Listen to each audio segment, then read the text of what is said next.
Alrighty, everybody. Hello, YouTube.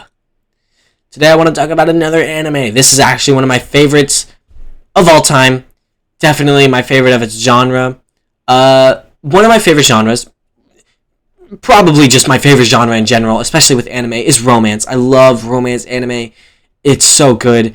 And Kaguya-Sama Love is War is my favorite romance and my favorite comedy anime. It just swooped in, took those spots. It's so unbelievably good. So, the synopsis of the show is pretty simple.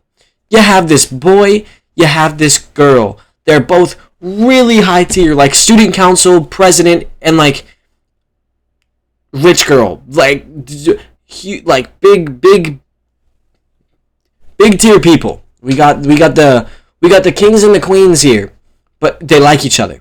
But they can never say that. No, they got too big of an ego. So the whole show, is them playing these roundabout ways of getting the character to confess their love, but without saying it. So it's like they'll do like these things where they're like, I'm gonna make you slip up. I'm gonna make you say that you're in love with me. They don't say this to each other. A lot of the show is like inner monologue, but like it's a lot of just them trying to get the other person to confess, and the shenanigans that ensue, the tomfoolery that happens in this show is so funny that you'll just be giggling. This is one of those shows that I honestly feel would be better. I've seen it like 2 times through. Once was in sub and once was in dub. And this show is probably like one of the only shows other than Ghost Stories I would recommend to watch in dub. Like, it's so funny. The narrator in dub just knew what he was doing. This guy he had the charisma and he went with it. He was like, dude, you guys want me to play a narrator? I'm gonna steal the entire show. He really got like a backseat part and just absolutely destroyed it. His voice acting was so funny, so amazing, that it's just comedy gold.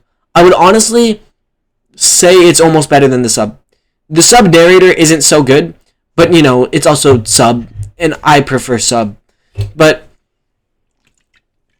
this show is really funny. This show is lots and lots of fun. With this kind of show, though, I would definitely recommend watching it with somebody. A sibling, a family member, a friend. Just somebody. It's not bad. Okay, there's a few scenes where if you're watching with your mom, you're going to have to do a little bit of explaining. But maybe don't watch this with your mom. Find a good friend to watch this one with, because I find that comedy anime are a lot more, funny when you watch it with somebody, because you can be like, oh my god, that was so funny, and I watched this show twice, once with my stepbrother and once on my own during finals week, and after I finished my final, I grabbed out my Chromebook and just started watching Kaguya-Sama, dude. That was sick, and it's really good. It's so funny, so good. You get all sorts of things with this show. You get the butterflies that you normally get from romance, because, dude, some of the things that happen in this show, you're just like, Riz, and then sometimes you're like, stop talking. It's got its moments, and it's got its moments where it's trying to make you just hurt inside, and it does both. It's so funny. It's the situations that the characters get into that just make this such a golden show, such a golden anime, such a golden manga even. I have 2 volumes of the manga, and it's not like the manga's worse. The manga's still funny. The show is still golden. The weirdest thing about the show, though, is we got a movie in, I believe, 2021. The show isn't over, but we haven't seen any more of it. The manga finished, and the manga goes way past the show. But we haven't seen more of the show, which makes some people speculate that there may never be more of the show. So, if you want to get into Kaguya, I would definitely recommend you get the manga. Maybe read the books. If you want to watch the anime, do that.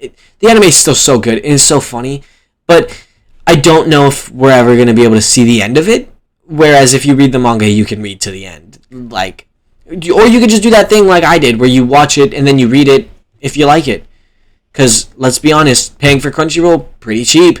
Paying for 32 volumes of manga, not so cheap. So yeah, do that at your own expense. It's really good. It's really funny. It's really solid. I love Kaguya-Sama. I think it's like in my top 3. We have like Mob Psycho 100, I Want to Eat Your Pancreas, and Kaguya-Sama. I have a top 3 on my anime list. Let me check it really quick, because I think I just named them in the correct order. Did I do it right, guys? Did I do it right? Is it in my top 3? It should be. Oh my god, I completely forgot. No, it's actually my 5th. Okay. So the order goes Mob Psycho 100, One Piece, I Want to Eat Your Pancreas, ReZero, and then Kaguya-Sama. Which are all solid shows. They're all so good. I would recommend all of them. And I'm going to talk about most of them. One Piece might take a minute because I got to wait for that show to end.